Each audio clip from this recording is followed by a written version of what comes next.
This is Jonathan from Spin, and we are here talking with Killer Mike from Run the Jewels. Mike, you help inspire people to use their voices to advocate for causes that are important to them. Yeah. And I wonder if you could talk with us a bit about the artists that did the same thing for you. Oh man, artists that did the same for me and talking about saying stuff that was important to them, that were very important and relevant to me. You're talking about Chuck D, you're talking about KRS-One, you're talking about Ice-T, Ice Cube, talking about Scarface, but I think most importantly in terms of my generation, you're talking about Luther Campbell, or who people call Uncle Luke and used to call Luke Skywalker. As a member and what we considered was the leader of the 2 Live Crew at the time, Broward County brought obscenity charges against him. And essentially, he was threatened with his career versus defending everyone's right for freedom of speech. And I saw him in my lifetime defend all of our rights. And the hypocrisy that I remember as a kid most blatantly was when he, Mr. Mix, Fresh Kid Ice, and Brother Marquise were getting off the plane in Atlanta. And the newscasters jumped down on him, the news reporters with the camera. And the first thing Brother Marquise did was hold up a Playboy magazine. And they tried to, to ruffle and get the news camera away. But Playboy magazine was as regular in my house and on every newsstand as his CD was. And my mom didn't have a problem with me reading Playboy. She understood I liked to look at tits, but she knew I was reading. So I looked at music the same way. No matter what you thought about Luther Campbell, he was the person that was telling us to use condoms. He was the person that was, outside of his music saying, hey, engage in safe sex when the AIDS epidemic was raging. So I think that his protecting all of our First Amendment rights was a pivotal moment in my maturation into young mandom and adulthood. And he's someone I still follow to this day and appreciative for him for taking that stand.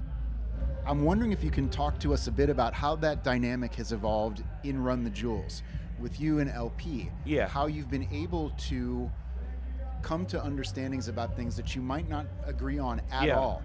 Yeah. But how that dialogue has evolved between the two of you about issues that are important to you. Well, I mean, the same way Run the Jewels is important as a group. And it's like, if you look at a buddy movie, right, the buddies don't always agree on everything. That's just, if you look at the Blues Brothers, sometimes they want to go different directions.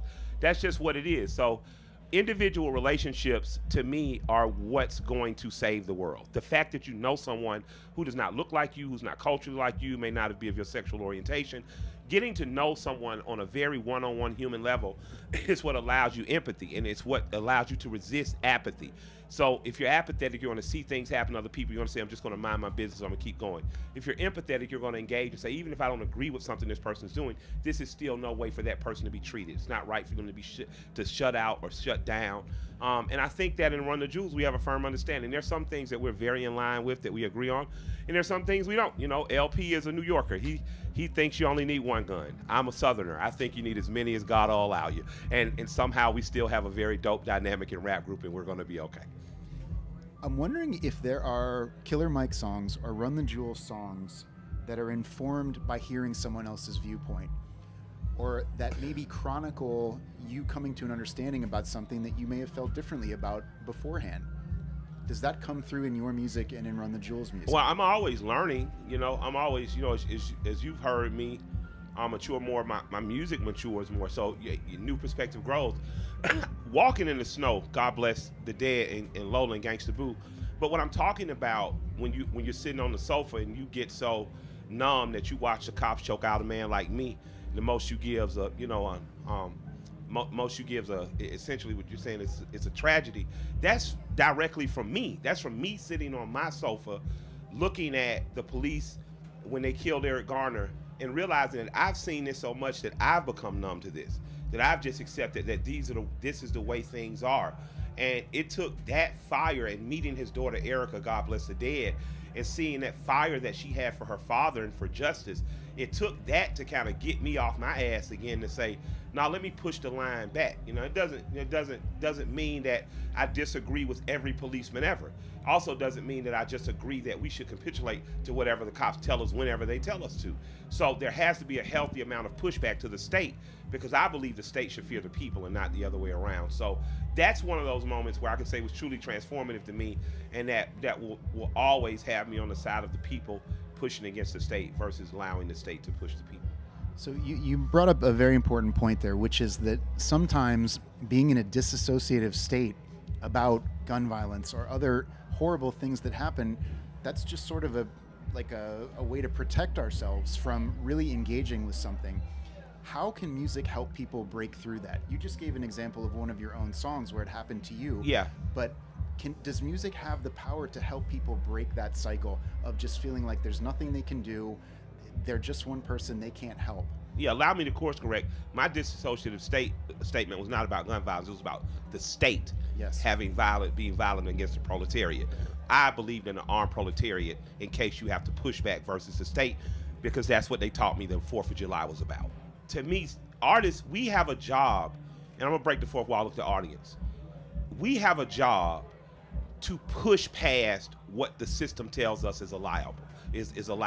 We have a job to say to the system, but what if we want to do more?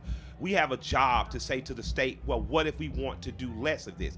We have a job as an artist to challenge. You know, Dolly didn't throw water in the air and have a cat flying across the room because he wanted to take a regular photo of fruit on a fucking table. He did it because he wanted to stretch your imagination.